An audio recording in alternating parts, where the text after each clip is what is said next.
Hai sahabat fakta menarik kali ini, fakta menarik akan menceritakan tentang sejarah Prabu Siliwangi dan pasukan gaibnya yaitu Maung Bodas. Prabu Siliwangi adalah salah satu tokoh sejarah dan legendaris yang berasal dari Jawa Barat. Ia dikenal sebagai Raja Kerajaan Pajajaran yang berkuasa antara tahun 1482 sampai 1521 Masehi. Ia berhasil membawa kerajaannya ke puncak kejayaan dan kemakmuran dengan kebijakan-kebijakan yang bijaksana dan adil. Namun, akhir masa pemerintahannya tidak berlangsung mulus. Prabu Siliwangi harus menghadapi ancaman dari Kesultanan Banten dan Kesultanan Cirebon yang ingin merebut wilayahnya.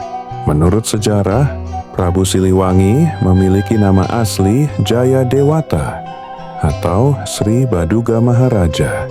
Nama Siliwangi sendiri berasal dari kata silih dan wangi, yang berarti pengganti atau penerus Raja Wangi. Raja Wangi adalah Maharaja Linggabuana, Raja Sunda yang gugur di Majapahit dalam peristiwa Perang Bubat pada tahun 1357 Masehi. Prabu Siliwangi juga merupakan raja pertama Kerajaan Pajajaran yang dinobatkan 2 kali, yaitu sebagai Raja Kerajaan Sunda dan Raja Kerajaan Galuh. Prabu Siliwangi memiliki banyak prestasi dalam bidang politik, ekonomi, sosial, budaya, dan militer. Membebaskan rakyatnya dari 4 macam pajak, memperkuat pertahanan dan formasi perang, membangun parit-parit dan benteng-benteng, serta menjalin hubungan baik dengan kerajaan-kerajaan lain di Nusantara. Ia juga dikenal sebagai Raja yang Sakti Mandraguna, memiliki ilmu gaib, dan mampu berkomunikasi dengan makhluk halus duh. Namun, kejayaan Prabu Siliwangi tidak bertahan lama. Pada awal abad ke-16 Sem, Islam mulai masuk dan berkembang di Jawa Barat melalui para ulama dan pedagang. Kesultanan Banten dan Kesultanan Cirebon yang telah menganut Islam mulai mengincar wilayah Kerajaan Pajajaran yang masih bercorak Hindu-Buddha. Mereka bersekutu untuk menyerang ibu kota Pajajaran, yaitu Pakuan, sekarang Bogor. Prabu Siliwangi bersama para pengikut setianya mempertahankan kerajaannya dengan gagah berani. Namun, mereka kalah jumlah dan persenjataan dari pasukan gabungan Banten dan Cirebon.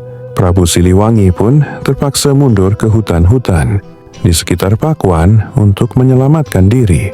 Disinilah legenda Prabu Siliwangi yang berubah menjadi harimau putih bermula. Menurut tradisi lisan Sunda, Prabu Siliwangi menolak untuk masuk Islam dan memilih untuk tetap memeluk agama leluhurnya. Ia juga tidak mau menyerahkan diri atau melarikan diri ke tempat lain. Ia memutuskan untuk menjelma menjadi harimau putih, sedangkan para pengikutnya menjelma menjadi harimau loreng. Ada beberapa versi tentang proses penjelmaan Prabu Siliwangi menjadi harimau putih.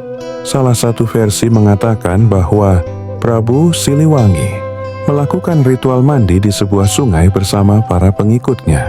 Kemudian, ia mengucapkan mantra sambil menggosok-gosokkan tubuhnya dengan tanah liat putih.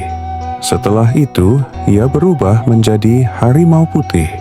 Versi lain mengatakan bahwa Prabu Siliwangi melakukan ritual di sebuah gua bersama para pengikutnya. Ia membakar dupa sambil membaca mantra. Kemudian, ia mengenakan kulit harimau putih yang sudah disiapkan sebelumnya. Setelah itu, ia berubah menjadi harimau putih.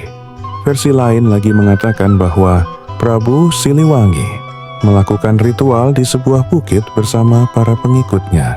Ia menghadap ke arah matahari terbit sambil membaca mantra. Lantas, ia mengeluarkan pedang pusakanya dan menusukkannya ke tanah. Setelah itu, ia berubah menjadi harimau putih. Legenda Prabu Siliwangi yang berubah menjadi harimau putih masih dipercaya oleh banyak masyarakat Sunda hingga kini. Beberapa tempat di Jawa Barat dianggap sebagai lokasi penjelmaan Prabu Siliwangi, seperti hutan Sancang di Garut, hutan Cikandang di Ciamis, dan hutan Gunung Salak di Bogor.